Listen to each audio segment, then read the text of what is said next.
Everyone, welcome to our webinar tonight. We welcome people from all over the world and especially XJ from China. It's great that you could join us. Zoom makes it so easy for all of us to be together.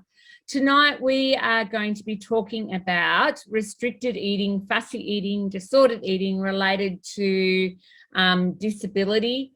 Often we talk about sensory processing issues, autism, all things related to oral motor kind of stuff and being able to enjoy eating. Many of our kids don't actually enjoy eating, and that's kind of counterintuitive to us often as adults, because often we actually quite like food. And it's scary for us as parents and carers when our kids don't like food and they don't like to eat. It creates a great deal of anxiety for us. So tonight I would like to welcome the amazing Kirri Woodington, our resident disability specialist paediatric dietitian, and the amazing Aisha Hilton, who is our social media guru and helps us with all of that. So it's just amazing. So yeah, I just welcome you all here tonight. We don't have slides for tonight, but what we'll do is we will take notes as we go, and we will put notes up for you and just type them up.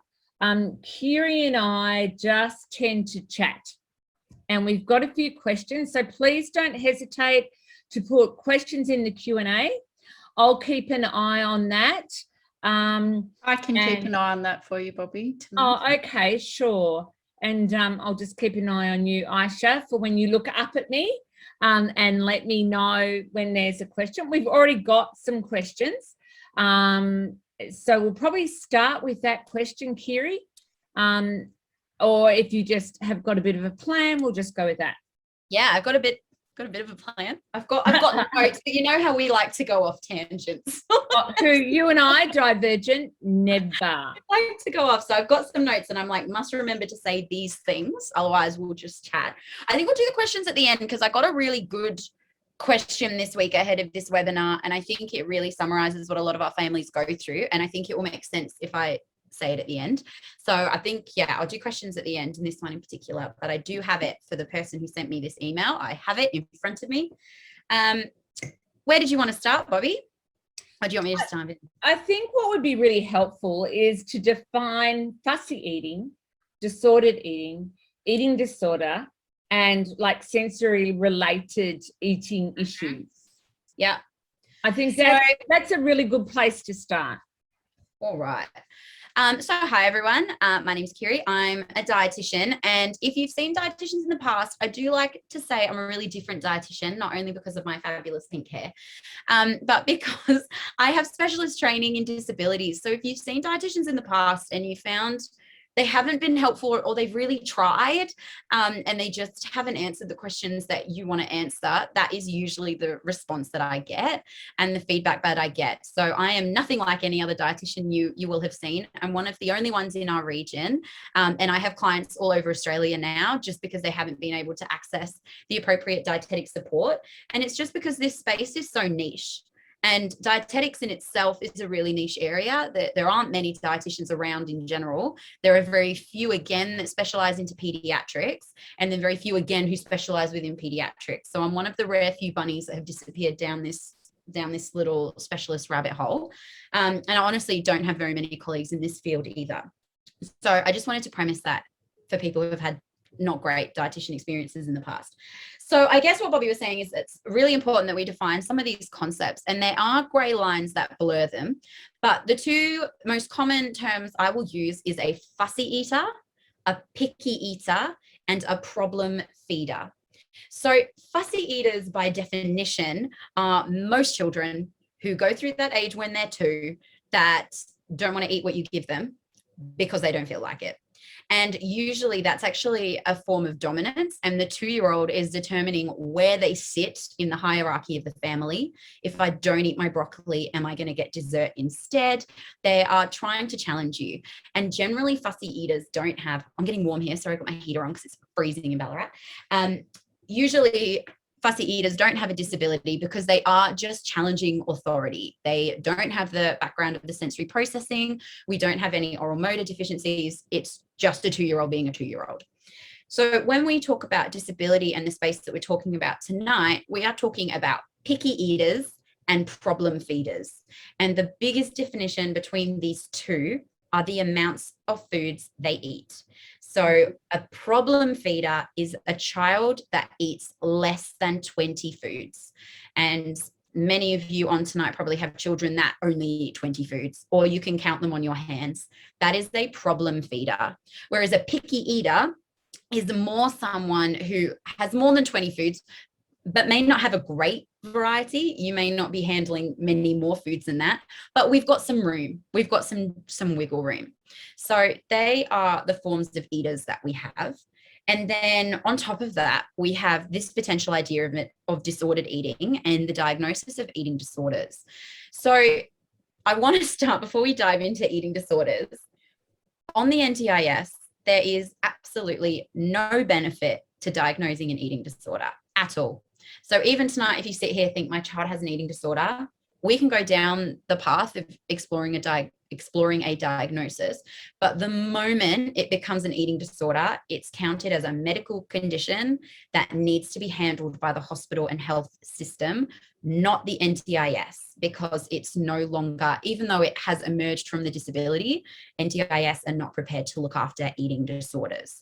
So even though you may think your child has a form of eating disorder, and for clients that have already seen me, I always tell you there is absolutely no point in going down this pathway until Australia has a better eating disorder pathway for everyone who suffers with eating disorders. So the most common eating disorder I see in our children with disability is called Afid, or avoidant food restricted food intake. And these are our kids that won't eat and will starve themselves. And that is really different to your 2-year-old throwing a tantrum over broccoli. So these are our kids where you could put anything in front of them, they're absolutely not having a bar of it. And even though you can diagnose them as Afid under the NDIS, I continue to call them problem feeders, because that means that it's stemming from their disability. The NDIS keeps covering you, the NDIS keeps paying me, and everybody's happy. So that's where these blurred lines between picky eaters, problem feeders, and then this diagnosis of Afid comes in, but really there's no benefit in diagnosing them with Afid. However, I'm an Afid specialist just because of what I do. That makes sense? That's really, really helpful, Kirri, because what I'm finding with the NDIS, if parents are putting in a request for dietetics in their NDIS plan, and look, there are 2 areas where you can actually line items that you can access dietetics under. One is under improved health, and one is under capacity building daily living. There's 2 separate line items there for dietetics, for assessment and therapy. And what I'm finding is that the NDIS is kind of saying every kid with a disability has problems with their food. We can't fund everybody. That's just not actually accurate. It is not true. It's a generalization.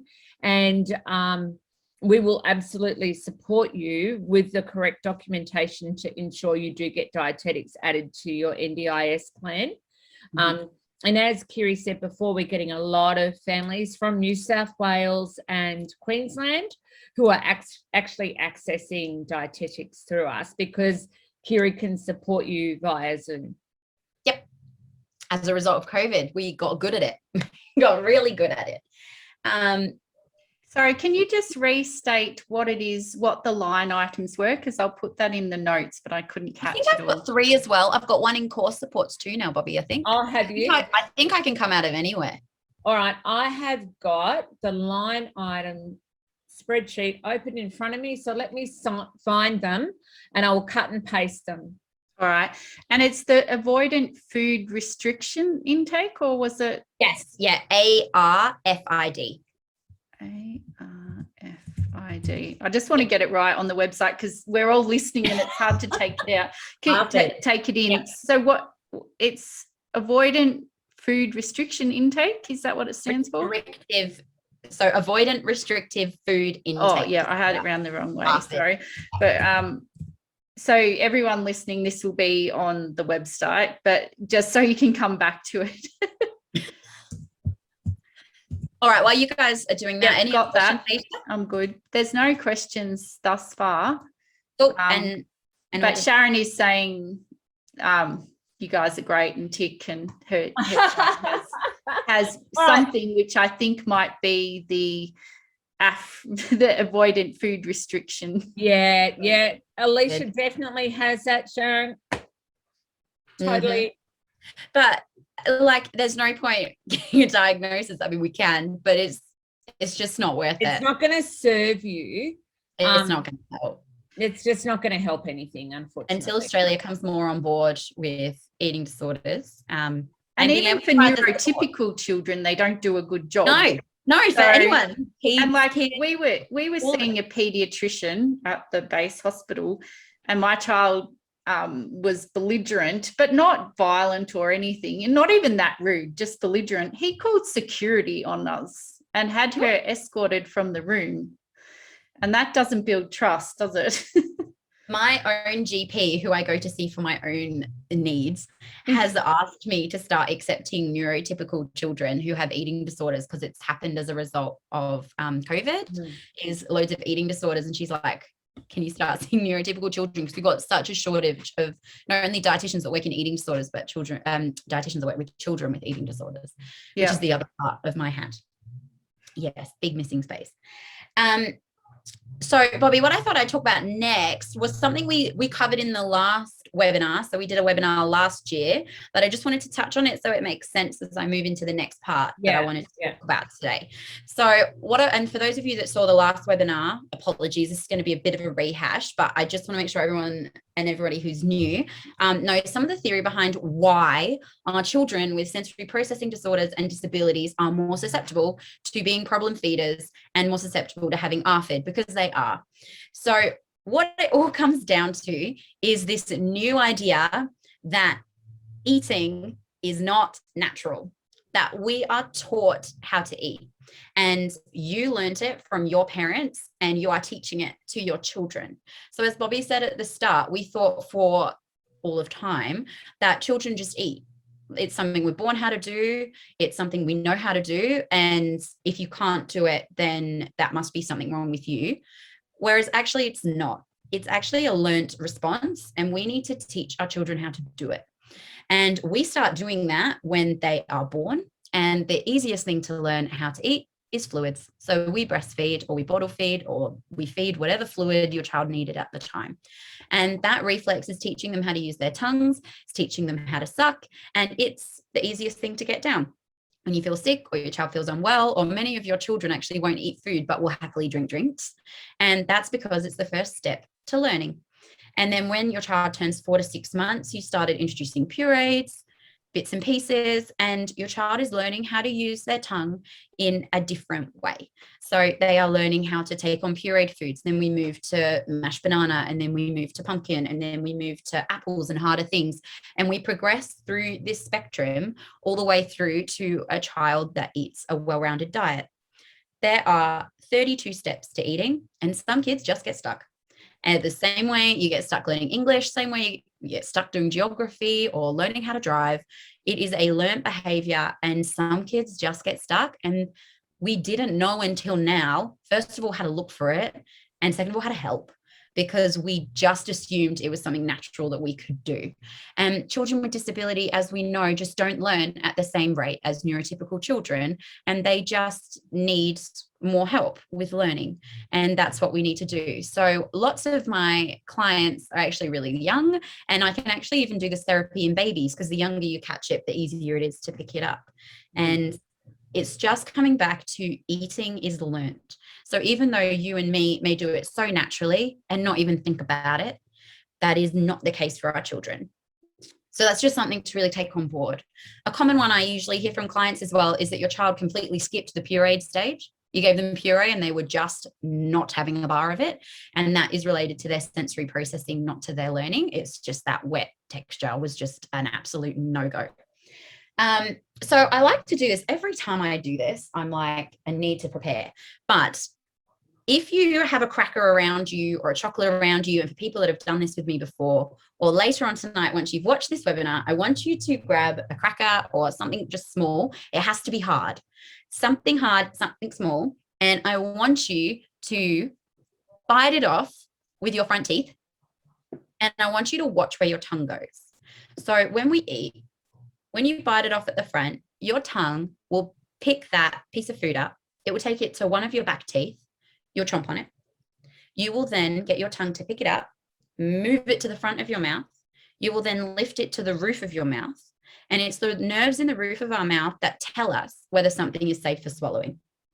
Your brain decides whether it's safe for swallowing. It's either safe, and we do this weird tongue flicky thing where we flick the food into the back of our throats and we swallow it. Or it's not safe for swallowing. Your tongue lowers it back down, usually moves it to the other teeth on the other side, continues to chew it, brings it to the front, decides whether it's safe, and does this weird flicky thing. So you do that every time you take a bite, and you've probably never noticed before.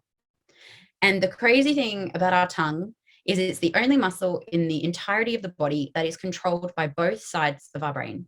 So your left hand is controlled by your right hemisphere. Your right hand is controlled by your left hemisphere, as is your entire body. But our tongue, right here in the middle, is controlled by both halves. Sometimes the brain doesn't know how to use our tongues, and it gets a bit confused because you've got two really powerful computers trying to work this one little object. And that's where we get stuck. We just get stuck. You've given me milk and it's been going great. And now you've given me this weird lumpy thing. I can't quite work out how to use my tongue, and this is just too hard, and I'm going to spit it out and be done with it. Thank you. And you kind of see that when they're learning. Yeah. Babies do that. They're trying to learn how to use their tongues. Yeah. You've got two huge engines trying to use this little organ. And I think it all comes down to choking. So if you don't have tongue control, and if you can't lift your cracker to the roof of your mouth to decide whether it's safe, if you are skipping that part, and some kids do, it's part of learning, and you swallow something that is not safe to swallow, you'll choke on it and you'll cough it up. And so babies spit up all the time and they cough up all the time. It's them learning, oh, I've got to do this, otherwise I'm going to choke. But some kids don't learn that, or they learn it so far the other way that food is scary, food is dangerous, I'm going to choke on food, and I am not doing this ever again. And so many of your kids, you may not have even noticed a small choking fit, or some kids have had really big choking fits. That sets them up for life. And now they've realized food is scary, and choking is one of our strongest biological responses because it saves our lives. Choking could kill us, and our bodies and our brains, they're like, no dying. And so they now have these learnt fears to food, which sounds utterly ridiculous, but that's how it is. That's how it is. So when you can't get your child to swallow broccoli, it's because they're intently scared of it. It's not because they don't like it. It could be because it's green, and it could be because it's wet, but it absolutely could be because they almost choked on it once, or it's a flavor combination that they don't appreciate, or it's a texture combination they don't appreciate because in the past they've had something similar and they've almost choked on it, and they've decided that that's too scary. So that is a rehash from the last webinar, and I went through it really fast, and there's loads of other parts to that I unpacked in the last webinar, and I can already see questions coming up on the screen. But we can undo and solve and provide therapy for all of the above and get your child to a place where they are safely able to try and learn foods. And that is what we're here to talk about tonight. But I needed you to understand the background and understand this crazy concept that your child is terrified of food. And we really need to be approaching it like a phobia and like a fear. And that's how we go forward. So I can see you want to say something, Bobbi. Jump in. Yeah, thanks. So what happens is if we don't actually resolve this problem feeder issue really, really well, we end up with emetophobia, which is the fear of vomiting. And I'm working with quite a few children and young people who have emetophobia. So that's that phobia of vomiting and the phobia of choking. So it's actually really, really, really important that if you're concerned about your child's eating, that you do seek some support. And I think one of the things that Kirri was saying there was that This is not about your parenting. It is not about your family culture around food. It is not about whether you've taught them how to eat properly or you've offered them appropriate choices. It is not about that. This is a function of their disability and a developmental delay. Later on tonight, Aisha is going to be putting up an article on our Facebook feed about the spectrum. And when we're talking about the spectrum and what it is, and it's an amazing article, so please have a look at it. And Kirri alluded to before that there's a developmental delay and there's an uneven profile of development. So there's some things that they can do really, really well, and there's some things that they can't. So sometimes when there's disordered eating or the picky eating or the problem feeder, we see that their speech is fine and the mechanics of their mouth is fine, but there's this whole other issue going on. So there's an uneven profile that gets really confusing and very scary for us as parents. And the rhetoric of society is that it must be a problem with us. And what I'm hearing Kirri saying really loud and clear, it is not us.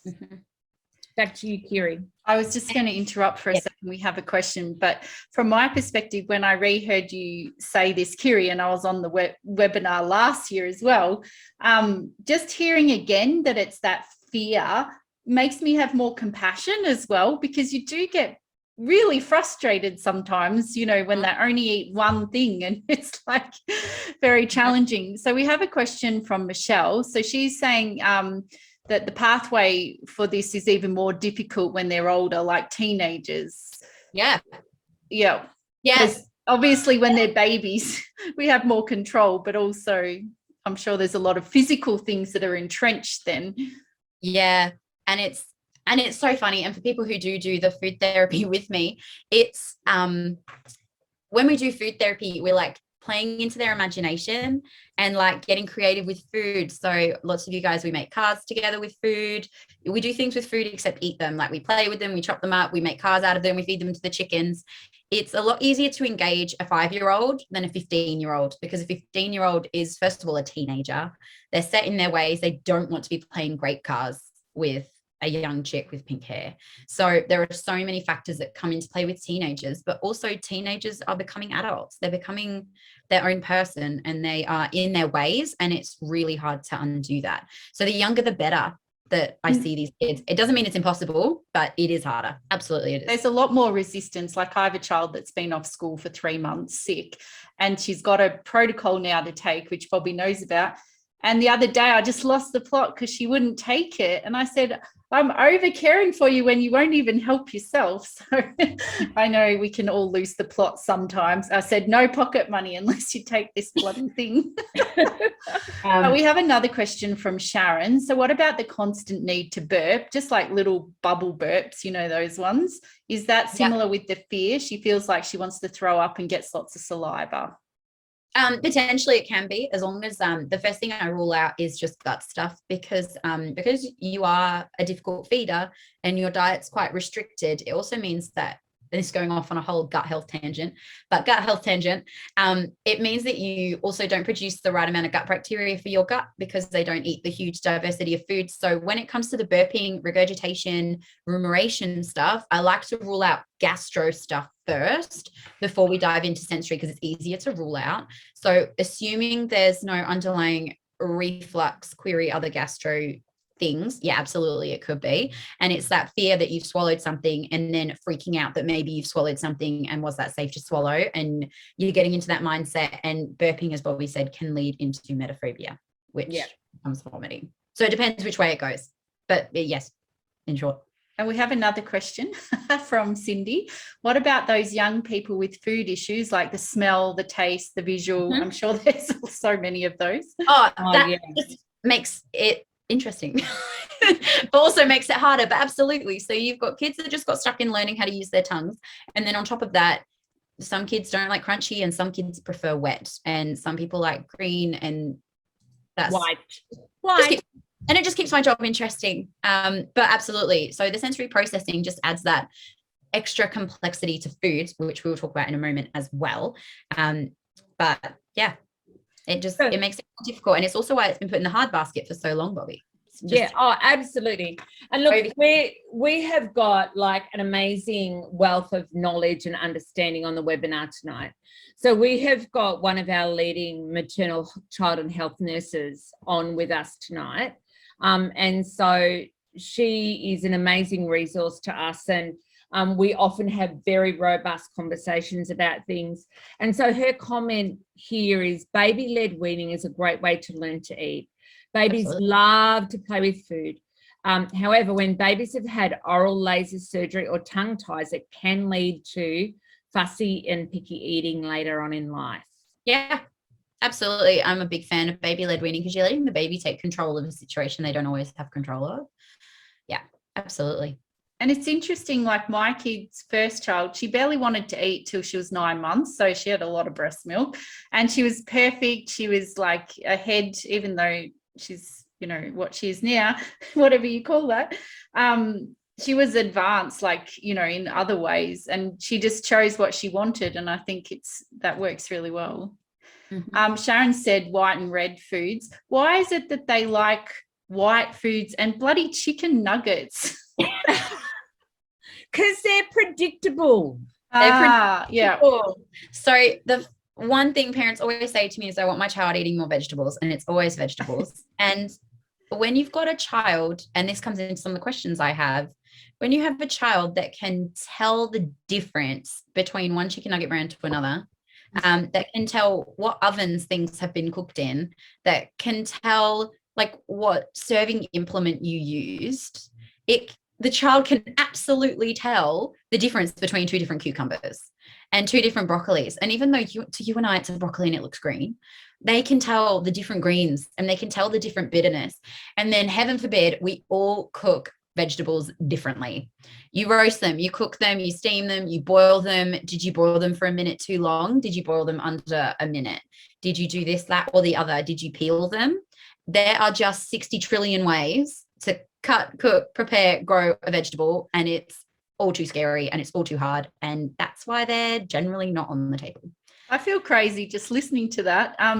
Janelle has a comment. It's in the questions, but I'm not sure it's a question, but I'm sure Jamie falls under the problem feeder. It starts with the smell, the look, and that's before we even get to taste. So eating in public, oh, what a nightmare.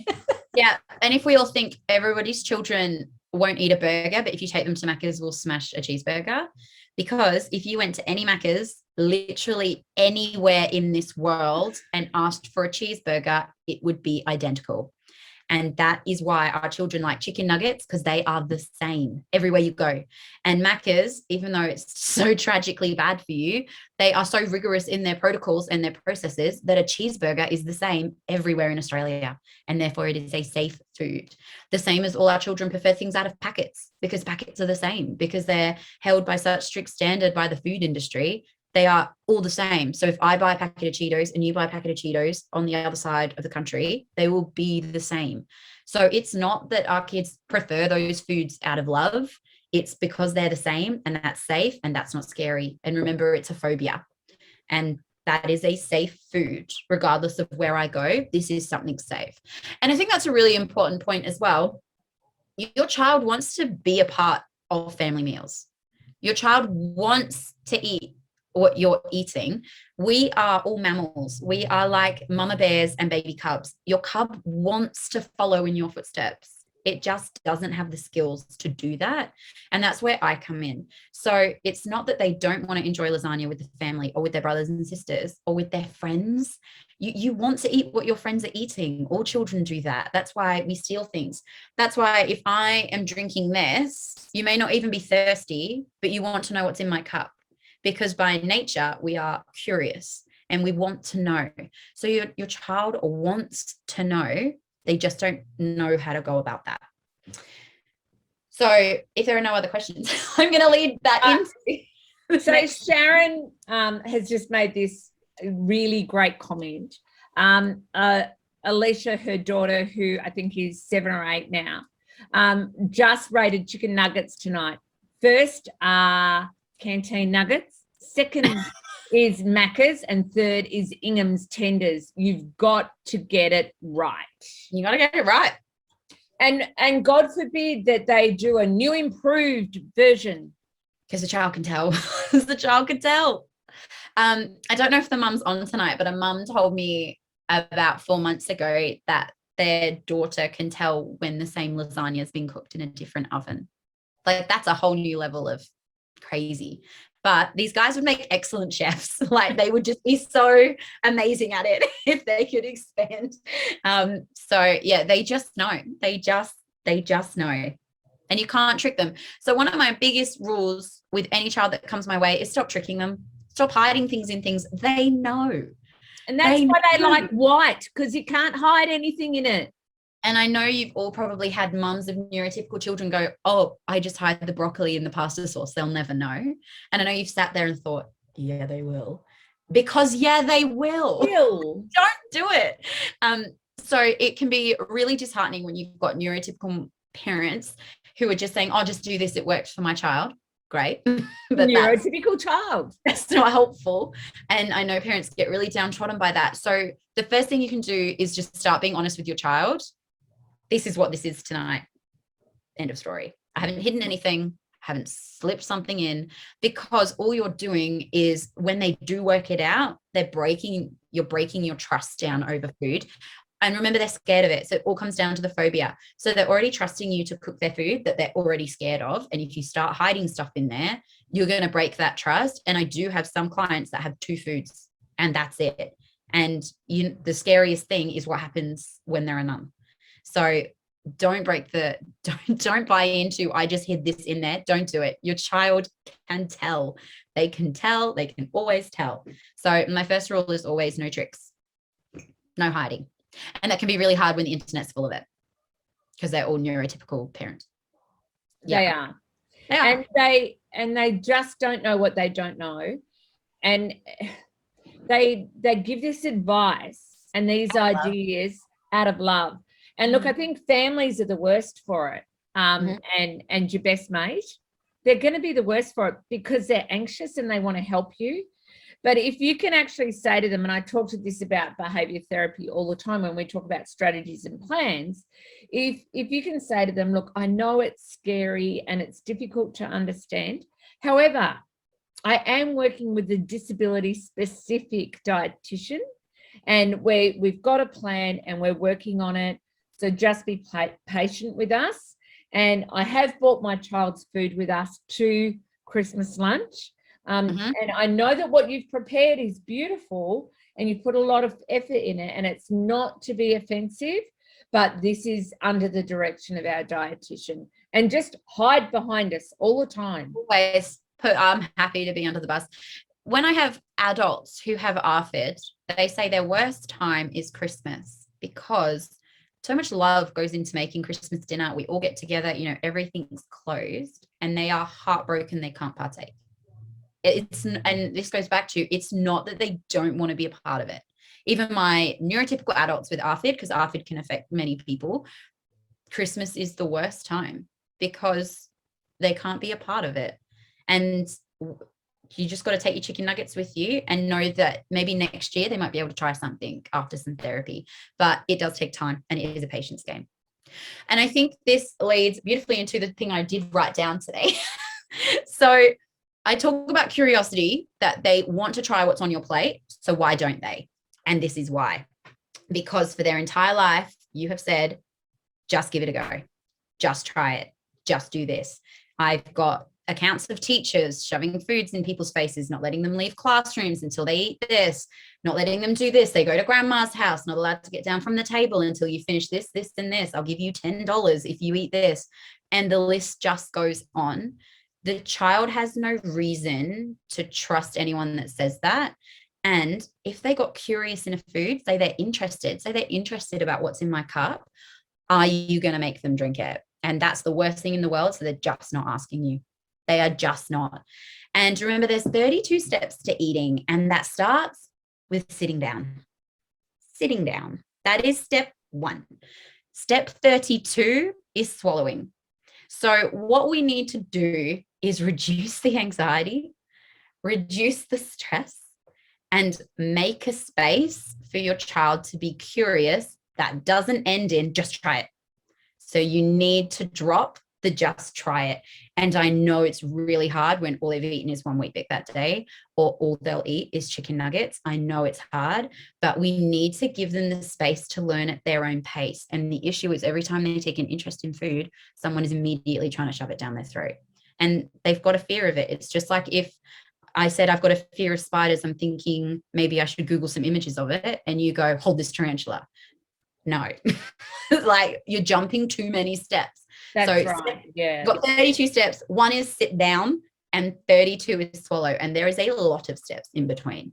So this is where they got stuck somewhere here, and we need to find out where they got stuck. And then we need to give them the place to be curious, to move forwards. So the biggest thing I wanted to talk about today is just the sitting down, step one. And the most important part is just removing the anxiety from the room, because your child is already so anxious about having dinner because they don't know what it's going to be. Is it going to make them choke? Are you going to bring out broccoli? Have you cooked it the right way? Has it gone into the correct oven? There's just so many things going through their heads before you've even entered the room. So we just need to clear the air. And children with disability can really feel when their parents are anxious. Would you agree, Bobbi? They can just absolutely feel it. There's this perception that kids with disabilities don't feel, especially kids with autism, that they are just like don't feel. It's actually the opposite of that. They overfeel and they're oversensitive and they become overwhelmed. The other thing that Kirri is talking about is demand avoidance. And we've all talked about PDA and pathological demand avoidance. And so the concept that Kirri is saying there, if I actually have one mouthful, or if I am even curious and smell, you are going to place another demand on me. So it is actually too hard and too unsafe for them to even show any curiosity, because your excitement as a parent that, oh my goodness, that they've had a mouthful of pumpkin soup. Oh my God, let's make every night gallons of pumpkin soup. But that's just out of our fear and our anxiety. And you know, I'm just seeing in the chat, Kirri, people are actually saying that they are stuck with sit down. Oh, yeah, for sure. Actually, this is really important to understand how demand avoidance gets set up. Yep. So when you come and when you have a consult with me, and now you've watched this, we'll skip this bit. This is the first thing I talk about. So when you come to a consult with me, sometimes we don't even get to food, because step one is sitting at a table. It's not even food related yet. So meal times, we call it mealtime setup. And whether your mealtime is around a coffee table, whether it's outside, whether it's on the floor, whether it's around an old traditional family table, it does not matter. It just needs to be the same state every night. So whether you sit on cushions around a coffee table, whether you sit at a breakfast bench, whether you sit around a table, it doesn't matter. We're all different. We're all from different cultures. We all do different things. It just has to be the same every night. And the most important thing you can do for your child is sit together as a family, with peers, with siblings. If it's just yourself, if it's a carer, it doesn't matter. But they need to sit with other people. And if you've got children that are hiding in their rooms because they don't want to eat in front of other people, well, yeah, we're just getting back to step one. That's part of step one. We need to get them out of the bedroom, because they probably have no reason to feel safe at the table, because maybe it changes all the time, and maybe a parent is away working and things are happening and things are moving, but we're trying to make it the same. So try and make it the same. And when you come do food therapy with me at Bobbi's, we sit around the table, and it's always the same table, because they may be a bit apprehensive, like, who's this weird chicken? Why is she holding broccoli? I hate broccoli. But by the time we get to session 5, they know they're sitting around the table and they're completely fine with it, and they've got no issues with it, and I don't even think they notice anymore. So you've got to make sure it's just the same. When you do therapy with me, it's always the same space every time. Make a variable that doesn't move. So it's got to be the same space. Try and make it the same people, but I know, especially if you've got teenagers, people coming and going, netball, sport, working late, but try and make it the same people. And that's for two reasons. One, we are curious and they want to know. And two, we need to learn from someone. You don't learn how to eat by sitting in your room by yourself. You need to learn from other adults who already know how to eat. And I'll come back to that in a minute. But yes, I was going to go off on a different tangent. Stay on this tangent. So we need to be sitting because we need to inspire curiosity, and they need to learn from someone. They need to learn the same way we learn other skills. So sitting together. And I can already hear it. My child loves to get up and move around and run around and won't sit still in a seat. Oh, yes. This is where OTs come in. So remember, this is not something I do by myself. This is a huge investment. If you have an OT and they haven't done this yet, go see your OT. You need a seat that they feel comfortable in. And what do I mean by that? First of all, have you got someone that loves to move, stand up, run over there, run backwards? If you put armchairs in with arms, it stops the child, especially if you've got a child with ADHD. They're just distracted by that thing over there, and they get up and then they go to get up and then their bodies hit the arm and then it refocuses them to be, oh, I'm at the table. And then they get up to go over there, it's, oh, I'm at the table. For our children that have got low muscle tone, armchairs help keep them up if that's an issue that you've got in your home. And depending on where the armchair needs to sit is an OT question. I cannot answer that. Absolutely. And then there's tomato cushions that are actually sculpted, that actually support kids with low core strength. And then because low core strength, they're trying to balance all of the time as well. So I agree with Kirri, you need an OT. And also, like, I'm a shorty, you can't tell from here, I'm only 5'2", and it's an issue I still have to this day. Can you touch the floor?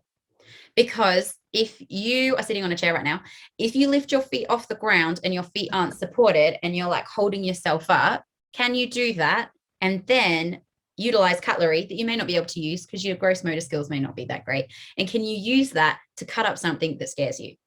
So you need to make sure that feet are planted. And so whether that's on a box, on a ledge, on the floor, get a kiddie table. So all these things, we're not even talking about food yet. So we need to make sure that your child is comfortable in their chair, because if they've got low tone, bad core, or they're just easily distracted, they're already trying to hold themselves up. They're trying to use a core that they don't have to stay stable. And that's why kids fidget. Some kids correct this by themselves by sitting on their knees. So if you've got a child that will sit on their knees, they're correcting it for themselves. And also when you want a child to sit at the table, we want them to sit for about 10 minutes. You're not going to hold your core up, keeping your feet off the ground for 10 minutes. Like I'm making you do a gym exercise there. Yeah. So the first step, and if you take nothing else away from this, get a good chair, go see an OT, get your child comfortable in their spot. Because remember, you're about to start giving them something that scares them, that is scary. And you need to make sure they're as comfortable as can be. And then they get used to it. They get used to the same chair and the same table every night. And at the beginning of therapy, we don't even bring in new foods. I just say, give them chicken nuggets, because step one is getting comfortable in your seat, not getting comfortable with the food that comes later. Yeah, I didn't realize it was so complicated. I know. And that's, it really, that's step one. We have a couple of questions. So we've got an anonymous attendee has asked, and that's totally fine, by the way, it's good. What if one of the adults in the family can't sit at the table due to unrealized food fear? So I'm thinking that's the partner of the person and they've got a food phobia but don't realize it. That's okay, as long as it's the same every night. So if that person doesn't sit with you every night, that's okay. But also, would they benefit from sitting at the same table? That Afid as well? It might help them too. Yeah, maybe the same things apply, but it's just.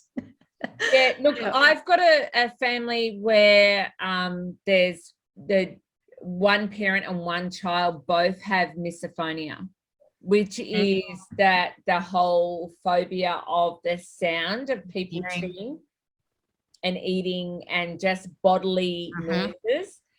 So that is a huge thing that we're addressing with that family. And if you do have these individual complexities, that's what we're here for. Come have one-on-one with us, because every single child is different on their journey. And that's why I can't just do like a 4-hour webinar of how to do therapy. How to solve it. Yeah. Solved. Because every child is different. And once we've done step one, all children take different roots in the other. Yeah. Because they're all different and they all learn differently, and we need to just start embracing that, and that they're all different.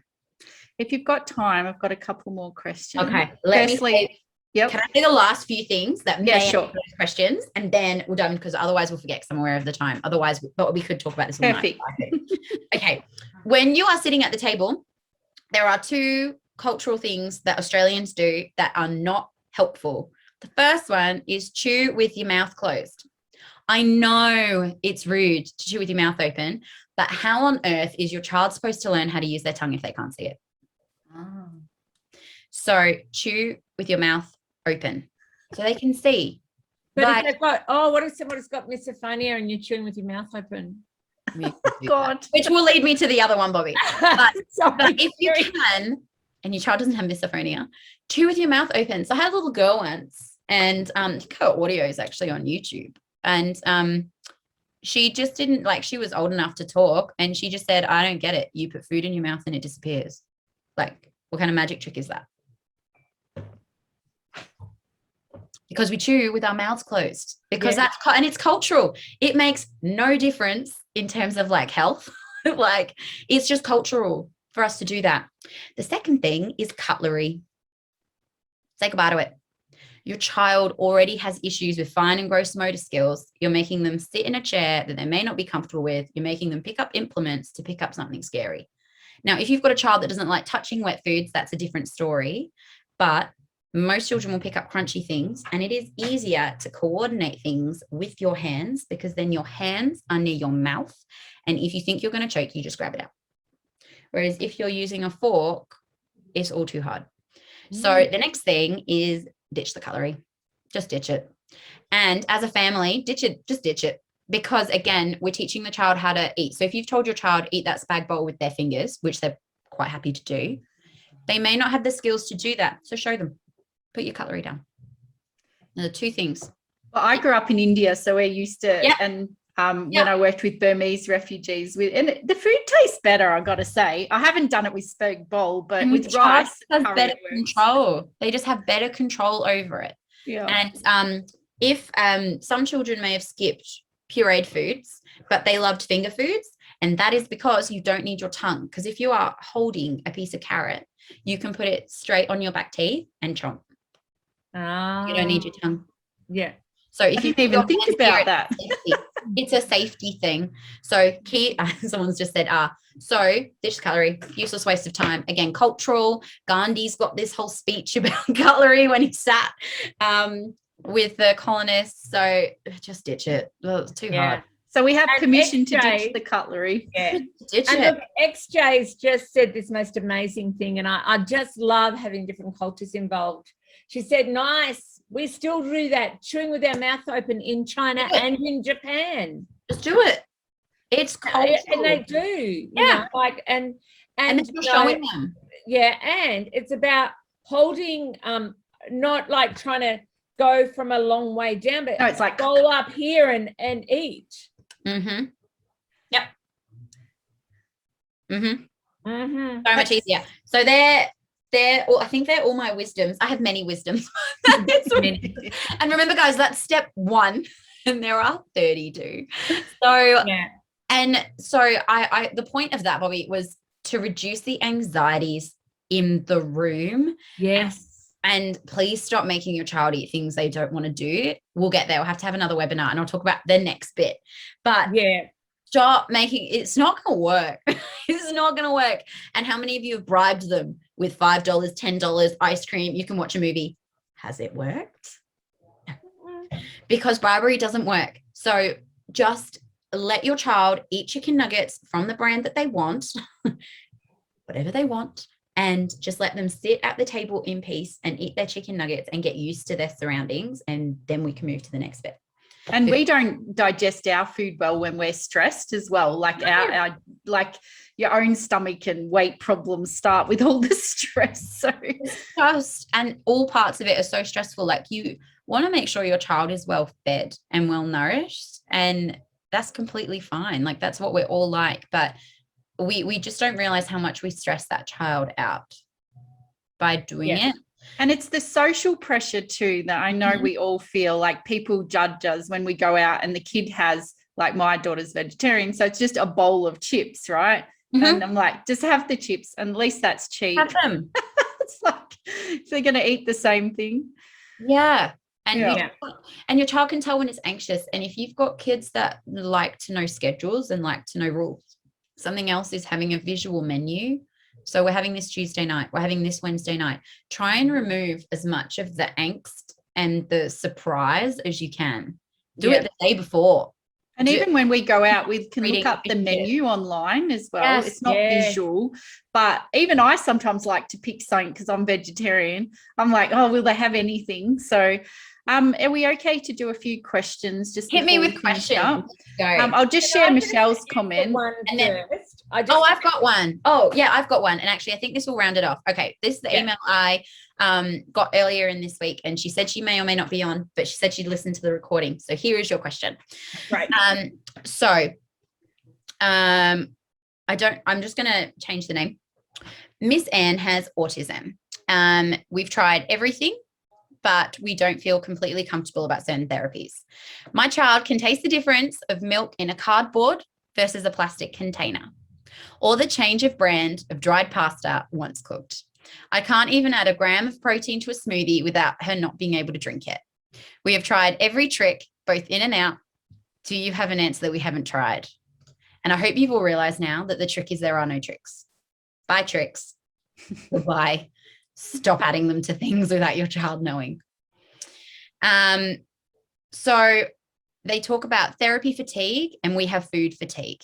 And you do have food fatigue. You're exhausted. You're sick of buying chicken nuggets as well. So I hope everybody now understands why that child can tell the difference between a cardboard and a plastic container, and why they may prefer another. And that's just a safety thing. It's a comfort thing. It's a safety thing. The milk from the plastic container, I know, doesn't make me choke, and I'm comfortable with it. And you create so much, you don't mean to, but you create so much anxiety at the table when it's presented in a different form. It's too much. You're balancing on a chair, being presented with food that's scary in a different form, and the only food you could tolerate is in a different way, and you freaking out. So we need to just remove all the variables that we keep changing and keeping it the same. And eventually she'll drink milk out of any container, but we need to get there, and it's about rebuilding the trust back. And then we do food therapy, which is how we get there, which is like the rest of the steps. So she's written here, they try not to make food a big thing. And that's what you need to do. Food is just food. Don't make it a song and dance. When you're done, you're done. You can get down from the table. If someone just lives on chicken nuggets, and I guess they eat Wheat Bix or something, I don't know, I hate Wheat Bix. They're not dying, right? They're still alive. They could almost be called paleo. They're on the paleo diet if they just eat nuggets with a bit of crumb. I think what's important is give your child chicken nuggets only because you're undergoing therapy. And if you're not hooked up with me yet, please do. My books are open. I can take new clients. It doesn't matter where you are.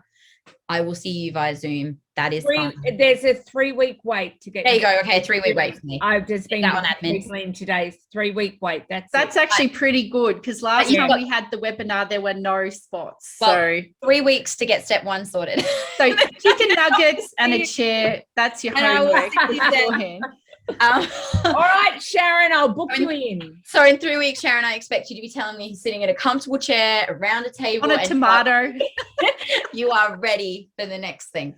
So Michelle had shared that her son with ADHD sits on an exercise ball at the table, and I imagine that movement can help. Yeah. So that's good. Children with ADHD have other added complexities such as sugar seeking, which also makes everything really My fun. child has that. This is very insightful. It explains why I have lots of eating problems when I was little because of my parents. I got better with food when I left the house. I still have one issue. I eat until the food is finished, even when I'm full. Parents used to force this person to eat. And I think that's a generational thing. I'm always like, are you full? Feel free to stop.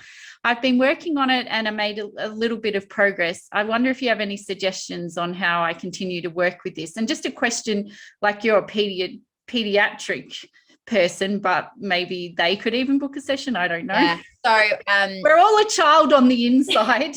So I don't just work for Bobbi. I also do have a secret private practice that I take adults into for bulk billing, that just as long as there's no disabilities I do through Bobbi's.